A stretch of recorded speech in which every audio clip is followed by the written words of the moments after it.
Laetitia, bonjour.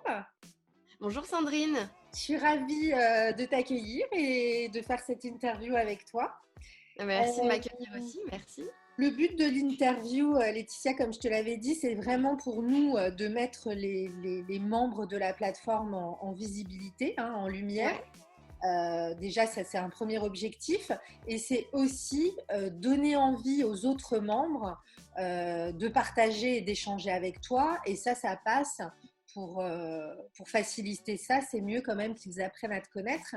Donc, mhm, j'aimerais bien dans un premier temps qu'on puisse échanger sur, d'une part, toi, ton parcours pro, ta reconversion, et puis d'autre part, sur ton activité et ton accompagnement et ce que tu proposes aujourd'hui. ok. Alors, ma reconversion, donc moi, c'est vrai que j'ai eu plusieurs vies avant d'être thérapeute. J'ai fait plusieurs métiers, puisque j'ai fait même plusieurs reconversions professionnelles. J'ai commencé dans la banque.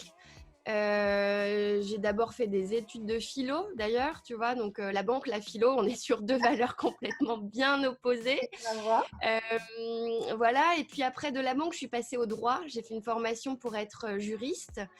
Et là, voilà. Et puis là, cette dernière transformation, ou pas, on ne sait pas, mais en tout cas, voilà, moi, c'est vrai que là, je sais que cette reconversion-là, le fait de passer du salariat à auto-entrepreneur et puis vraiment être thérapeute, je sais que j'ai trouvé ma voie, si je puis dire. C'est un peu la formule consacrée.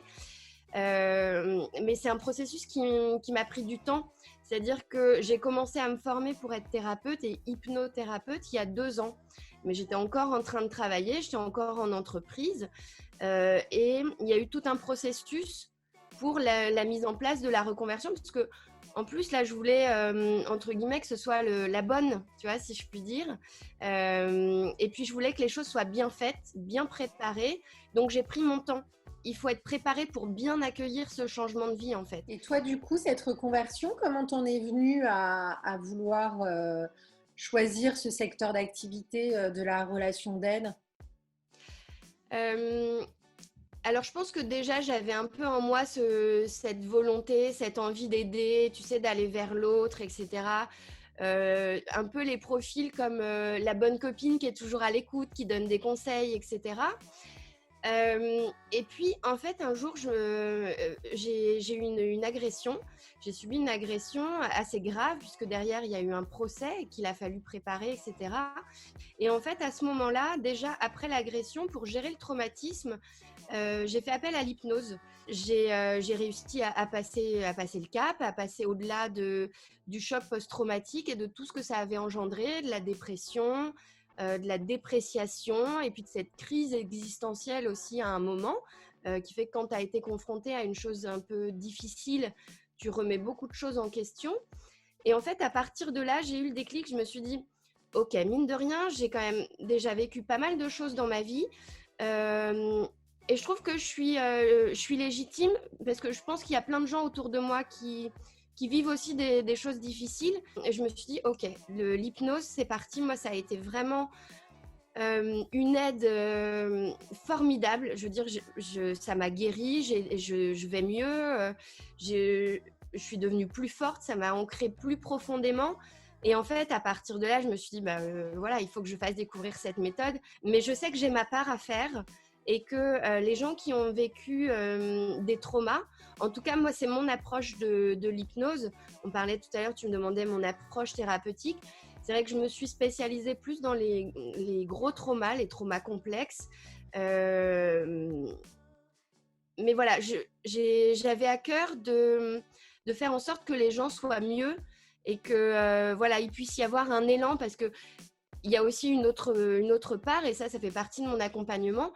L'hypnose, c'est pas aussi que quand on va mal, c'est aussi quand on est déjà bien ancré, bien dans ses baskets, qu'on sait où on va.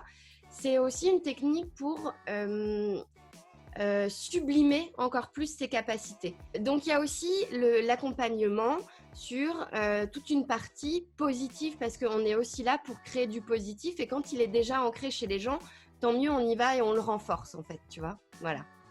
Et ça, c'est hyper important, je trouve, ce que tu dis, c'est-à-dire de ne pas toujours voir le côté je répare, je guéris, mais aussi j'améliore l'existant ou je Ouais, supprime, j'embellis et même je fais de la oui, prévention primaire aussi. C'est important aussi voilà, d'insister sur le fait que les médecines naturelles, elles sont aussi là pour faire de la prévention primaire, ce qui est quand même primordial.